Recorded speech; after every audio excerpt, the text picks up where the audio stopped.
Bienvenidos a Relatos Escalofriantes.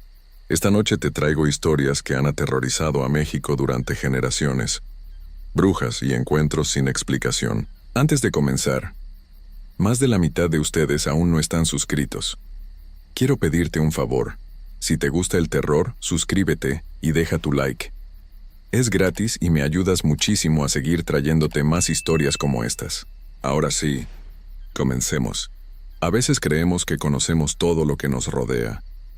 Pensamos que la vida es solo lo que podemos ver y tocar, que las historias de nuestros abuelos son solo eso, historias para asustar niños.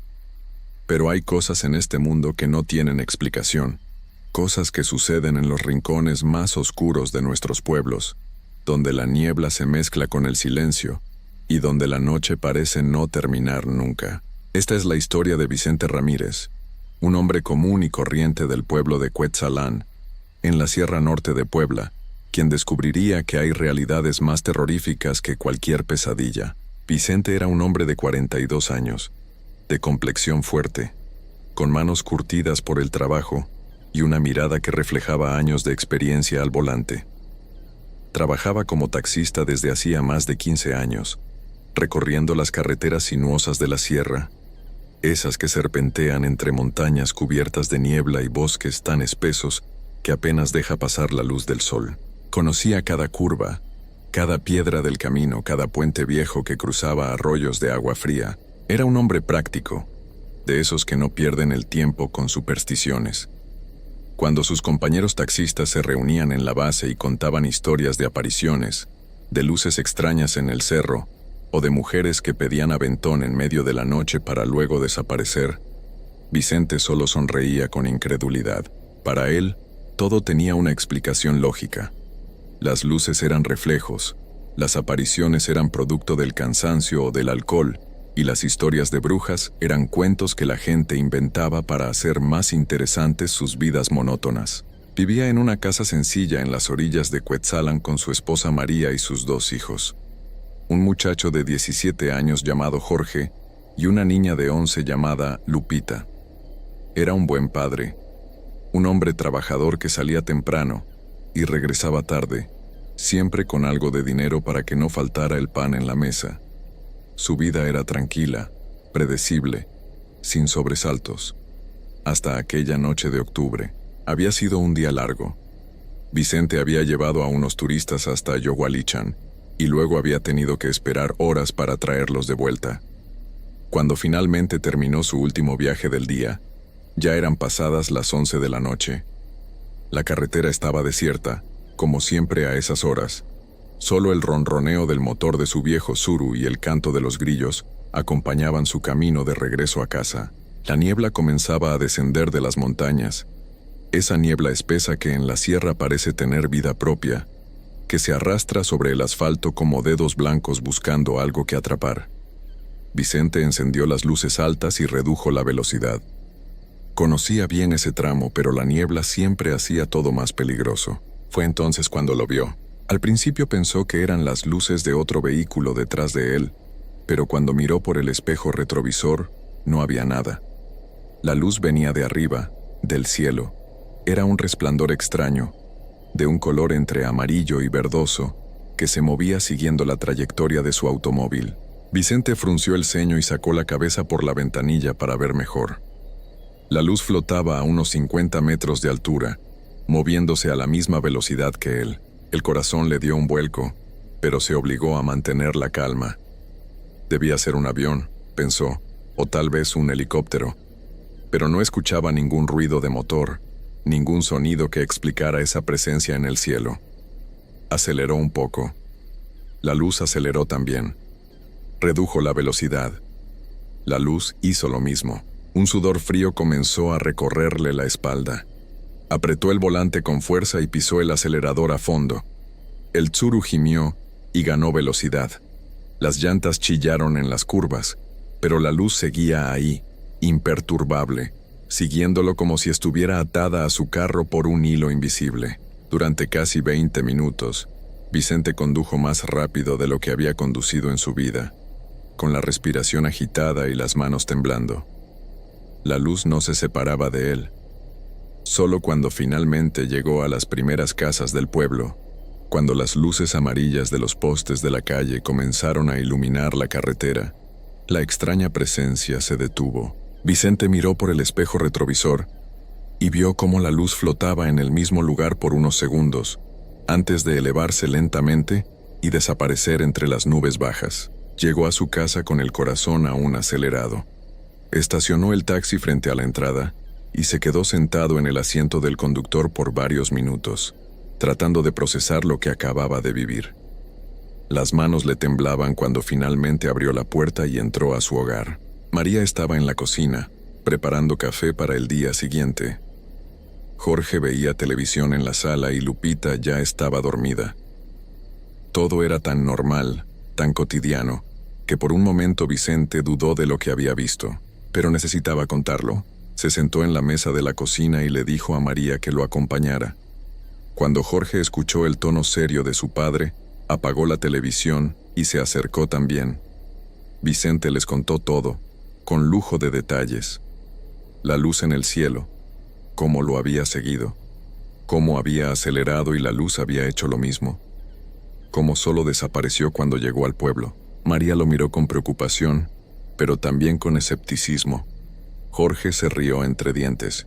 «Ya estás muy cansado, papá», le dijo su esposa mientras le ponía una mano en el hombro. «Seguro viste las luces de algún carro reflejadas en las nubes.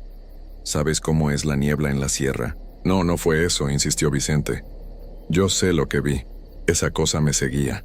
Papá, capaz y ya te estás volviendo como Don Chente, el que siempre anda diciendo que ve cosas», agregó Jorge con una sonrisa burlona.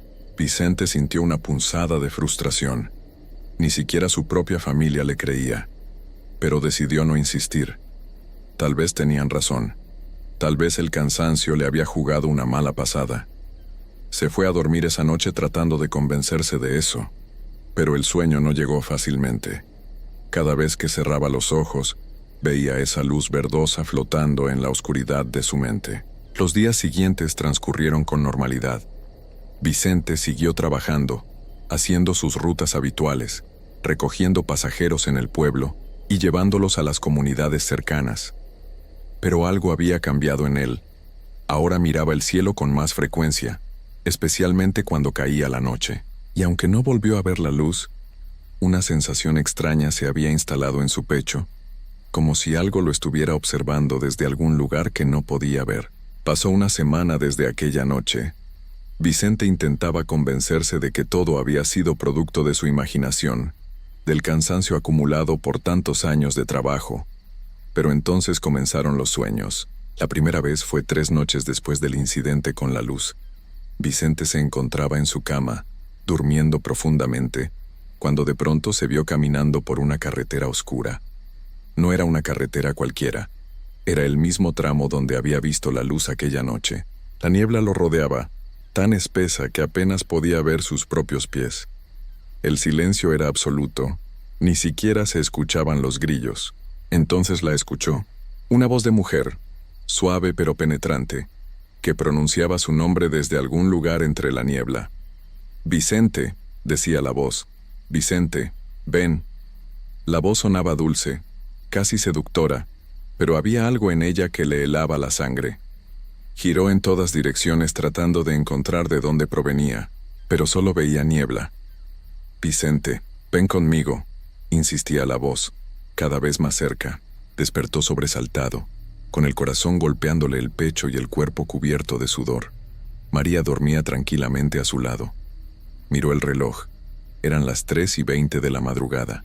Se levantó, fue al baño, se mojó la cara con agua fría y regresó a la cama. Solo fue una pesadilla, se dijo. Pero el resto de la noche no pudo volver a dormir. La segunda noche fue peor. El sueño se repitió, pero esta vez la voz estaba más cerca. Vicente caminaba por la misma carretera neblinosa y la voz lo llamaba con más insistencia.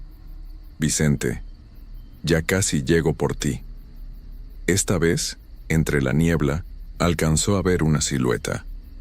Era la figura de una mujer alta y delgada vestida con algo que parecía ropa oscura. No podía verle el rostro, pero sabía que lo estaba mirando. Cuando intentó retroceder, sus pies no se movieron. Estaba paralizado, viendo cómo la figura se acercaba lentamente. Despertó justo cuando la mujer extendía una mano hacia él. Esa mañana llegó temprano a la base de taxis. Sus compañeros ya estaban ahí, tomando café y conversando como siempre. Vicente se veía demacrado, con ojeras pronunciadas y las manos temblorosas. Don Fermín, el taxista más viejo del grupo, un hombre de casi 70 años que llevaba conduciendo desde que Vicente era niño, lo miró con preocupación. «¿Qué te pasa, Vicente? Te ves muy mal», le dijo mientras le ofrecía una taza de café.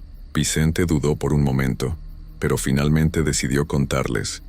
Les habló de la luz que lo había seguido aquella noche, de los sueños, de la voz de mujer que lo llamaba, de la figura entre la niebla. Esperaba que se rieran de él, como siempre lo había hecho él cuando otros contaban historias similares. Pero no se rieron. Los rostros de sus compañeros se pusieron serios. Don Fermín dejó su taza de café sobre la mesa y se acercó a Vicente. «¿Ya te marcó?», dijo con voz grave. «¿Cómo que ya me marcó?», preguntó Vicente, sintiendo como un escalofrío le recorría la columna. «La bruja, Vicente. Esa luz que viste era una bruja. Y si está apareciendo en tus sueños es porque ya te escogió». Vicente quiso reírse, pero la expresión seria en el rostro de don Fermín se lo impidió. Otros taxistas asintieron con la cabeza. Uno de ellos, Rubén, un hombre de unos 50 años, se persignó. «A mi cuñado le pasó algo parecido hace como 10 años», dijo Rubén. Vio una luz que lo seguía en la carretera y después empezó a soñar con una mujer. Decía que la mujer lo llamaba, que quería llevárselo. No duró ni un mes. «¿Cómo que no duró?», preguntó Vicente, sintiendo cómo el miedo comenzaba a apoderarse de él. Lo encontraron en su cama. Los doctores dijeron que fue un ataque al corazón, pero él era joven, fuerte, no tenía nada malo. Todos en el pueblo sabemos que fue la bruja. Ella le robó el alma. Vicente sintió que las piernas le flaqueaban. Don Fermín le puso una mano en el hombro. «Tienes que protegerte. Ve con doña Remedios, ella sabe de estas cosas. Puede darte algo para que la bruja no se acerque».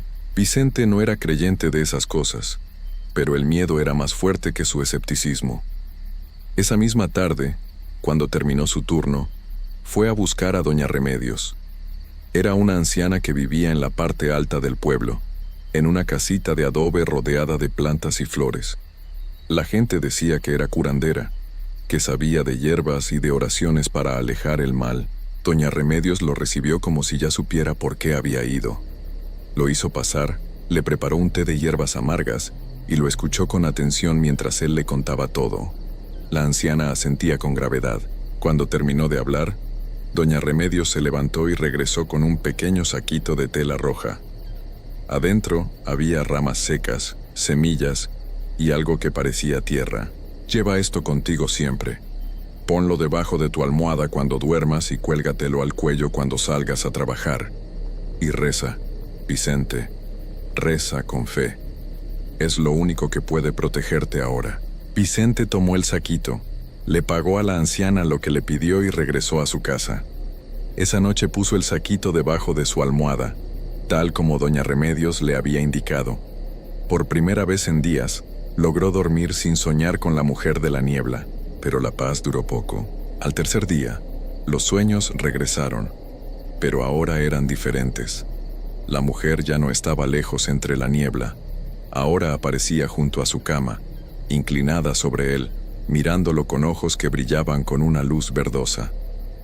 «Vicente, ya voy por ti», le decía con una voz que parecía venir de ultratumba. «Ya casi es hora». Vicente despertaba gritando, empapado en sudor con el corazón a punto de estallar. María ya no sabía qué hacer. Lo obligó a ir al doctor, pero el doctor no encontró nada malo. Su presión estaba bien, su corazón funcionaba correctamente. No había ninguna explicación médica para lo que le estaba pasando. Vicente dejó de comer, dejó de dormir. Cada noche era una tortura. El saquito de doña Remedios ya no parecía funcionar. La presencia de la mujer era cada vez más real, más cercana, más opresiva. Podía sentir su aliento frío en el cuello. Podía escuchar su voz susurrando su nombre incluso cuando estaba despierto. Sus compañeros taxistas lo notaron. Ya no era el Vicente de siempre. Estaba pálido, delgado, con la mirada perdida. Don Fermín le sugirió que dejara de trabajar por un tiempo, que descansara, pero Vicente no podía. Necesitaba el dinero, necesitaba mantenerse ocupado, necesitaba hacer algo que lo distrajera de la pesadilla en la que se había convertido su vida. Pasaron 2 semanas más. Vicente era una sombra de lo que había sido. Caminaba como un muerto en vida, respondía con monosílabos, apenas podía concentrarse en la carretera cuando conducía. María lloraba todas las noches, viendo cómo su esposo se consumía ante sus ojos sin que nadie pudiera hacer nada. Entonces llegó aquella noche, era viernes, casi a finales de octubre. Vicente había tenido un día tranquilo, solo un par de carreras cortas dentro del pueblo. Decidió hacer un último viaje antes de regresar a casa. Un hombre necesitaba ir a Santa María, una comunidad a unos 20 minutos de Cuetzalan. Vicente aceptó, aunque ya estaba oscureciendo. El viaje fue sin contratiempos. Dejó al pasajero en su destino y emprendió el regreso. Eran cerca de las 10 de la noche. La carretera estaba desierta y la niebla comenzaba a descender de las montañas, como siempre. Vicente conducía despacio, con la vista fija en el camino, tratando de no pensar en nada más. Fue entonces cuando la vio, no en un sueño, no en su imaginación. La vio de verdad. La luz apareció de nuevo, pero esta vez no estaba en el cielo. Estaba en medio de la carretera, flotando a la altura de sus ojos. Era el mismo resplandor verdoso que había visto semanas atrás, pero ahora era más brillante, más intenso. Vicente pisó el freno y el taxi se detuvo a pocos metros de la luz. Su respiración se aceleró. Las manos le temblaban sobre el volante. Quiso dar marcha atrás, quiso huir, pero su cuerpo no respondía. Estaba paralizado por el terror. La luz comenzó a cambiar. Se hizo más grande, más definida. Y entonces, ante los ojos aterrorizados de Vicente, tomó forma. Era ella, la mujer de sus sueños, pero ya no era una figura borrosa entre la niebla. Ahora podía verla claramente. Era alta, con el cabello largo y negro que flotaba a su alrededor, como si estuviera bajo el agua. Su rostro era hermoso pero terrible, con rasgos afilados y ojos que brillaban con esa luz verdosa. Vestía ropas oscuras que parecían hechas de sombras. Flotaba sobre el asfalto, acercándose lentamente al taxi. Vicente quiso gritar, pero no le salió la voz. Quiso moverse, pero sus músculos no obedecían. Solo podía mirar mientras la mujer se acercaba, con una sonrisa en los labios que no tenía nada de humano. Ella extendió una mano hacia él, atravesando el parabrisas como si fuera humo. Vicente sintió un frío terrible en el pecho, un frío que le quemaba por dentro. La mujer lo tocó, justo sobre el corazón, y en ese momento Vicente sintió cómo algo se desprendía de su interior. Su alma podía sentir cómo se la arrancaban, cómo salía de su cuerpo como si le estuvieran vaciando por dentro. Trató de resistirse, pero era inútil. La mujer seguía sonriendo, con los ojos brillando cada vez más mientras sostenía entre sus manos algo invisible que palpitaba con una luz tenue. Vicente vio cómo la mujer se elevaba de nuevo, llevándose consigo esa parte de él que ya nunca podría recuperar. La luz verdosa se hizo más brillante por un momento, y luego desapareció en el cielo nocturno. El taxi quedó en silencio. Vicente seguía sentado en el asiento del conductor, con las manos aún sobre el volante y los ojos abiertos de par en par.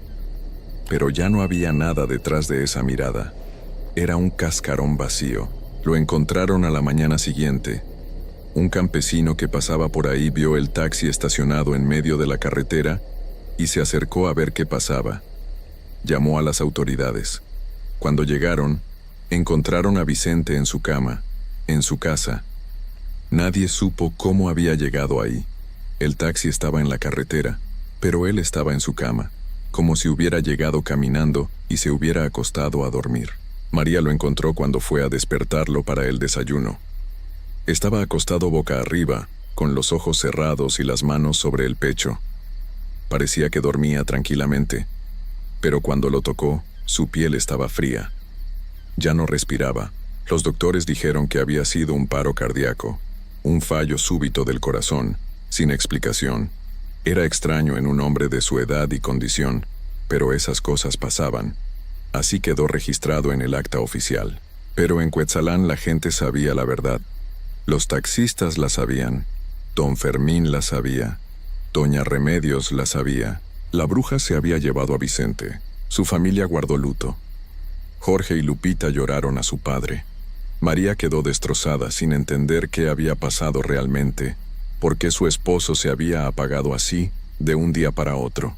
El taxi de Vicente quedó abandonado en la base. Nadie quiso comprarlo. Nadie quiso conducirlo. Decían que en las noches, cuando la niebla bajaba de las montañas, se podía escuchar el motor del Tsuru encendiéndose solo, y que a veces, en la carretera que va hacia Santa María, los conductores veían una luz verdosa flotando en el cielo, y en las noches más oscuras, cuando el viento soplaba entre los árboles, se podía escuchar una voz de mujer llamando un nombre entre la niebla. Vicente. La historia de Vicente Ramírez quedó como una advertencia más en los pueblos de la Sierra Norte de Puebla. Una advertencia de que hay cosas que no se pueden explicar, cosas que existen más allá de lo que queremos creer, cosas que acechan en la oscuridad esperando el momento preciso para reclamar lo que desean, y que cuando la bruja te marca, no hay escapatoria posible. Hay cosas en este mundo que no se pueden explicar con la razón, cosas que nuestros abuelos conocían bien y que nosotros, en nuestra prisa moderna, hemos olvidado. Pero olvidar no significa que dejen de existir. Las tradiciones antiguas, esos rituales que parecen supersticiones sin sentido, muchas veces son la única barrera entre nosotros y algo mucho más oscuro. Cuando dejamos de creer, cuando bajamos la guardia, eso que acecha en las sombras encuentra la puerta abierta, y entonces ya es demasiado tarde. Esta es la historia de Rodrigo Méndez, un hombre sencillo que vivía en un pequeño pueblo cerca de Guadalajara, Jalisco. Rodrigo no era diferente a cualquier otro vaquero de la región. Se levantaba antes del amanecer, trabajaba todo el día en el rancho San Miguel cuidando el ganado, y regresaba al atardecer con las manos callosas y el cuerpo cansado. Era un hombre de pocas palabras, pero de buen corazón. Vivía en una casa modesta en las afueras del pueblo, una construcción de adobe con techo de tejas rojas que había pertenecido a su padre. Junto a él vivía su esposa, María Elena, una mujer joven de sonrisa dulce y ojos cansados. Hacía apenas 3 meses habían tenido a su primer hijo, un niño pequeño y frágil al que llamaron Miguel, como el abuelo de Rodrigo. La vida era difícil pero tranquila. Durante el día, mientras Rodrigo trabajaba en el rancho, María Elena cuidaba de la casa y del bebé. Por las noches, se sentaban juntos en la cocina, compartiendo un plato de frijoles y tortillas, mientras escuchaban el llanto ocasional de Miguel desde la habitación contigua. Eran felices con lo poco que tenían, pero esa tranquilidad comenzó a romperse una noche de octubre. Rodrigo acababa de regresar del rancho.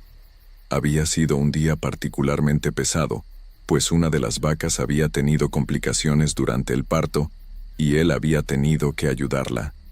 Llegó a casa cuando ya había oscurecido por completo. El cielo estaba negro, sin luna, y el silencio del campo era absoluto.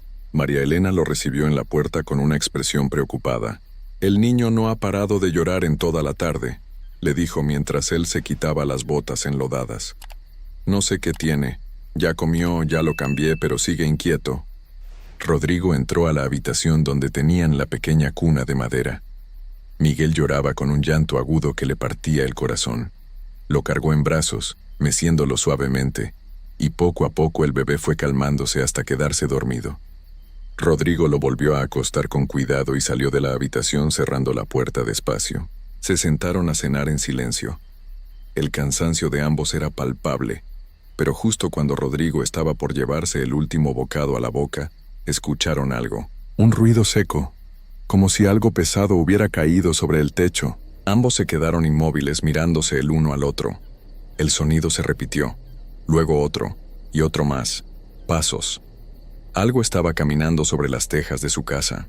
¿Qué es eso?, susurró María Elena con los ojos muy abiertos. Rodrigo se levantó despacio, tratando de no hacer ruido. Su primer pensamiento fue que tal vez un perro o un gato se había subido al techo. Pero los pasos eran demasiado pesados, demasiado deliberados. El sonido continuó, paso tras paso, como si algo grande estuviera paseándose de un lado a otro del techo, directamente sobre la habitación donde dormía Miguel. Rodrigo sintió un escalofrío recorrerle la espalda. Tomó el machete que siempre guardaba junto a la puerta y salió al patio trasero, dejando a María Elena dentro de la casa. La noche estaba fría y completamente oscura. No había estrellas. Rodrigo levantó la vista hacia el techo, entrecerrado los ojos para ver mejor.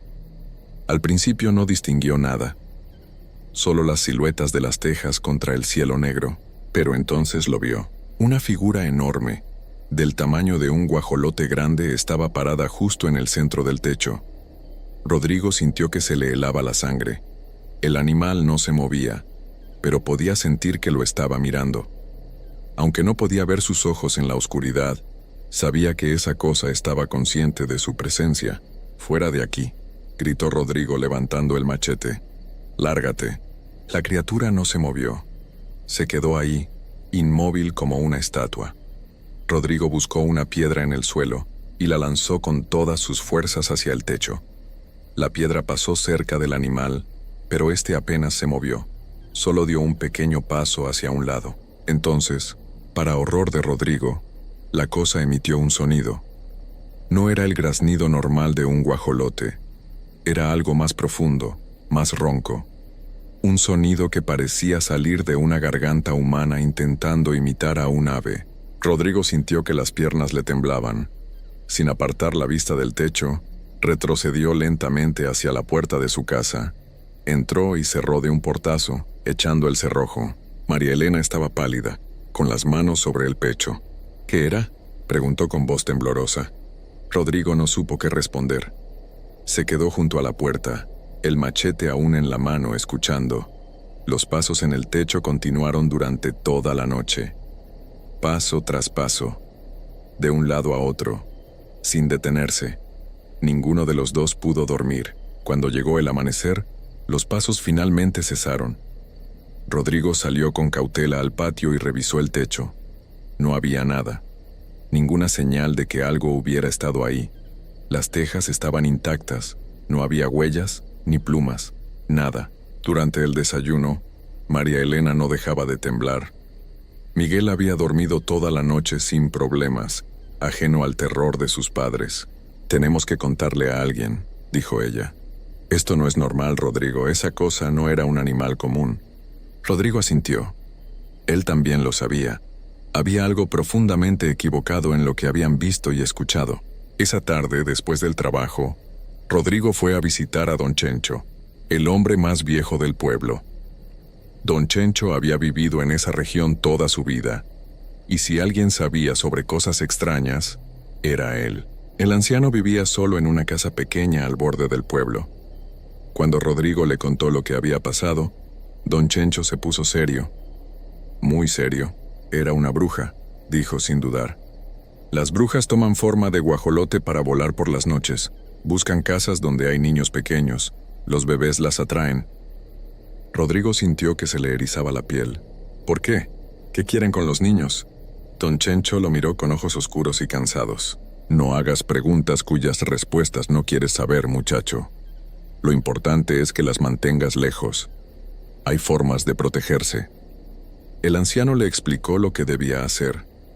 Cada noche, antes de dormir, tenía que poner tijeras abiertas en forma de cruz debajo de la cuna del bebé.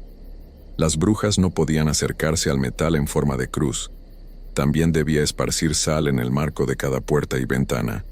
Y lo más importante, debía mantener encendida una veladora bendita en la habitación del niño durante toda la noche.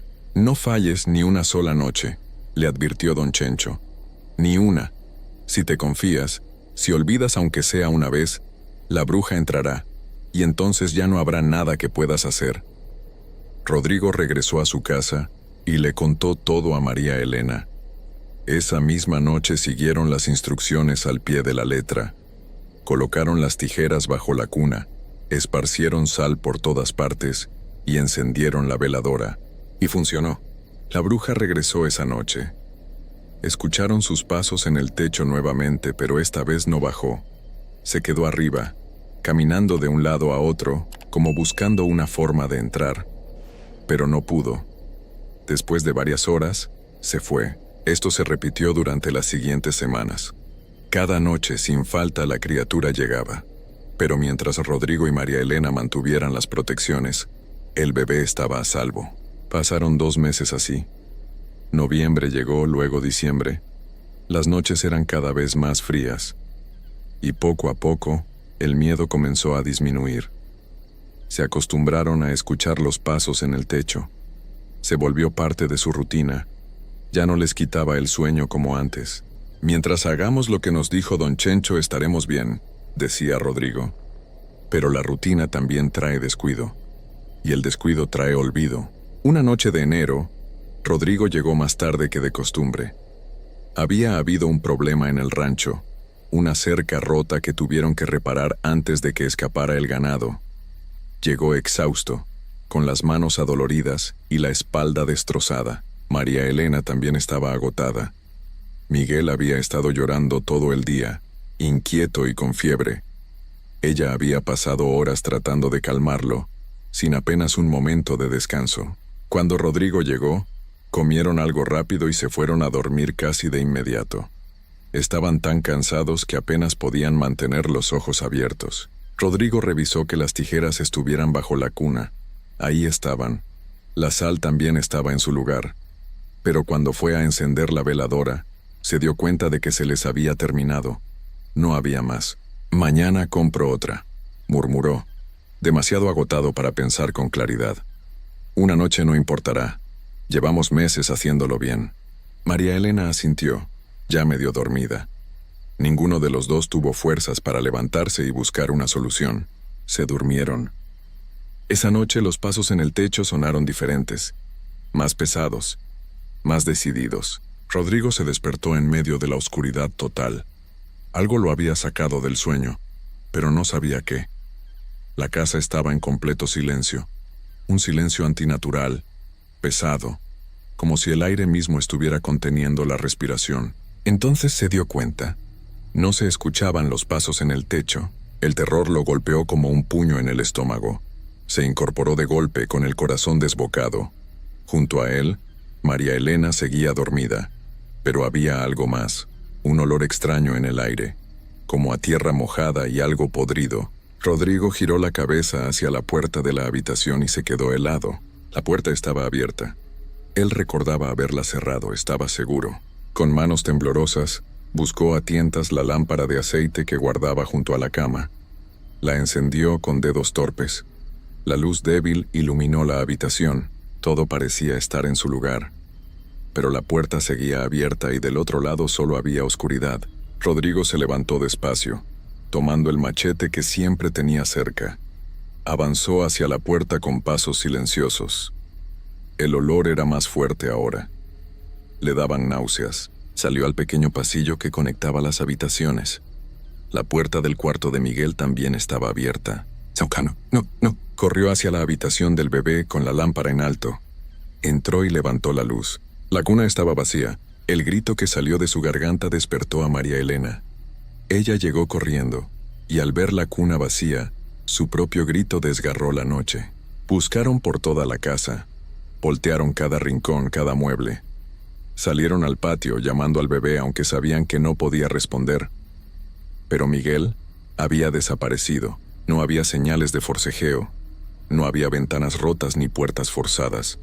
El niño simplemente ya no estaba. María Elena se dejó caer al suelo sollozando sin control. Rodrigo se quedó de pie en medio del patio, mirando hacia el cielo negro. Y entonces lo vio. En la distancia, volando entre las sombras, distinguió una figura grande con forma de ave. Se alejaba hacia las montañas, perdiéndose en la oscuridad. Rodrigo cayó de rodillas. Había olvidado la veladora. Una sola noche. Eso era todo lo que había necesitado la bruja. Una sola noche de descuido. Nunca encontraron al bebé. Nadie en el pueblo los ayudó a buscarlo. Todos sabían lo que había pasado, pero nadie se atrevía a hablar de ello abiertamente. Estas cosas simplemente sucedían. siempre habían sucedido. Don Chencho visitó a Rodrigo unos días después. El anciano tenía los ojos llenos de tristeza. «Te lo advertí, muchacho, ni una sola noche». Rodrigo no respondió. No había palabras para el dolor que sentía. María Elena nunca se recuperó. Dejó de comer, dejó de dormir. Se quedaba sentada en la habitación vacía, mirando la cuna, esperando que Miguel apareciera. 3 meses después, su corazón simplemente se rindió. Falleció una mañana de abril, con los ojos abiertos y fijos en la cuna vacía. Rodrigo continuó viviendo en esa casa. No podía irse. Sentía que si se iba, estaría abandonando la última conexión que le quedaba con su hijo. Todas las noches aún escucha los pasos en el techo. La bruja sigue viniendo. Ya no busca nada, pues ya tomó lo que quería. Pero regresa, una y otra vez, como para recordarle su error. Rodrigo ya no duerme. Se sienta en la cocina oscura con el machete en las manos, escuchando esos pasos interminables sobre su cabeza. Esperando. Siempre esperando.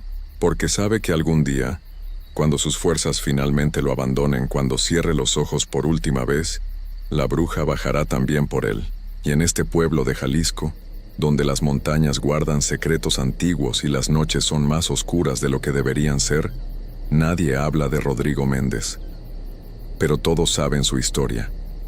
Todos saben lo que pasa cuando se olvidan las viejas tradiciones. Porque hay cosas en este mundo que no se pueden explicar. Cosas que acechan en las sombras, esperando el momento en que bajemos la guardia. Y cuando ese momento llega, ya es demasiado tarde.